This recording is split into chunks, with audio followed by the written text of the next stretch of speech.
De l'image à la ressemblance. Renés en Jésus-Christ par la grâce du baptême, il nous arrive en effet parfois de ne pas être fidèles à l'alliance que Dieu souhaite librement établir avec nous. Créés à l'image de Dieu, comme nous le dit magnifiquement le premier texte de la Bible, la Genèse, nous sommes appelés à la ressemblance avec Dieu.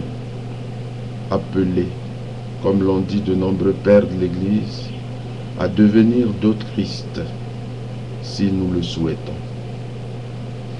Cet appel à devenir parfait, comme le Père Céleste est parfait, n'est pas réservé à une élite. C'est à chacun d'entre nous qu'il est adressé. Et c'est librement que nous sommes appelés à y répondre oui ou non. Malheureusement, emportés par le tumulte de nos activités, de nos vies, parfois broyés par le tragique de l'existence, il peut nous arriver d'oublier cette main que Dieu nous tend et de prendre peu à peu nos distances avec lui.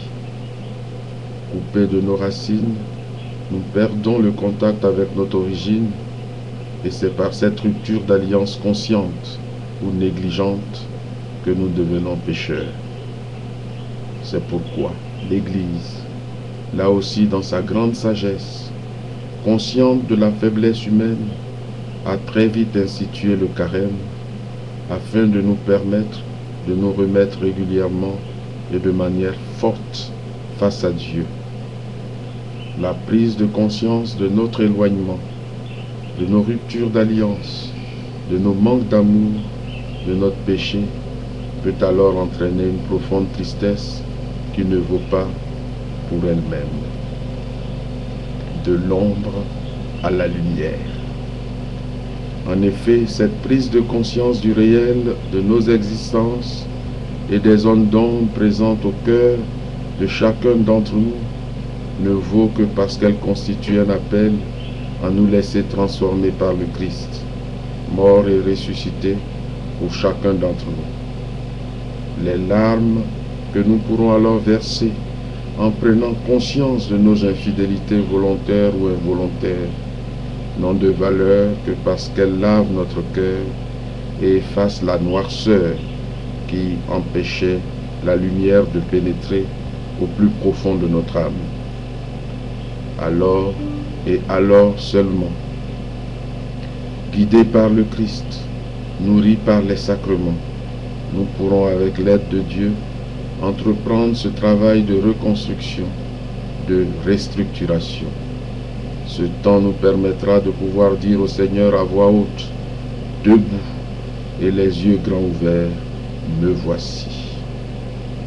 Dès lors, habité par Dieu, qui pourra établir sa demeure en nous, comme nous le dit l'Écriture, nous pourrons cheminer, même modestement et lentement, vers la perfection à laquelle Dieu nous appelle. N'oublions jamais que l'Église n'est pas constituée de justes, mais de pécheurs pardonnés. Ainsi, le carême possède une dimension extrêmement motivante pour chacun d'entre nous. Loin de nous complaire dans la tristesse éprouvée à cause du bien que nous ne faisons pas et du mal que nous commettons parfois, il est invitation à nous remettre entre les mains de Dieu pour être transformés de l'intérieur par sa douceur de Père.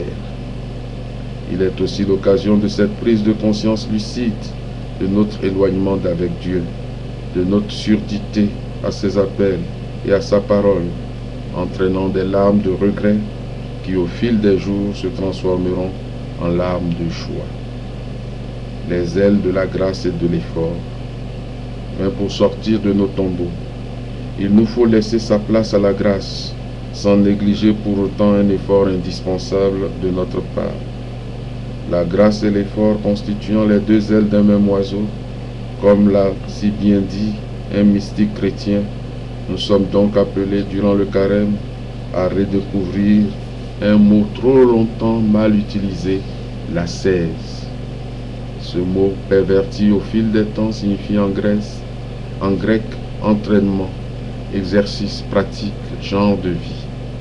La 16, une dimension extrêmement dynamique. Elle nous hisse vers le haut et nous pousse à aller de l'avant avec le Christ. On peut donc regretter qu'elle soit devenue synonyme de frustration et rebute la plupart de nos concitoyens. Bon carême.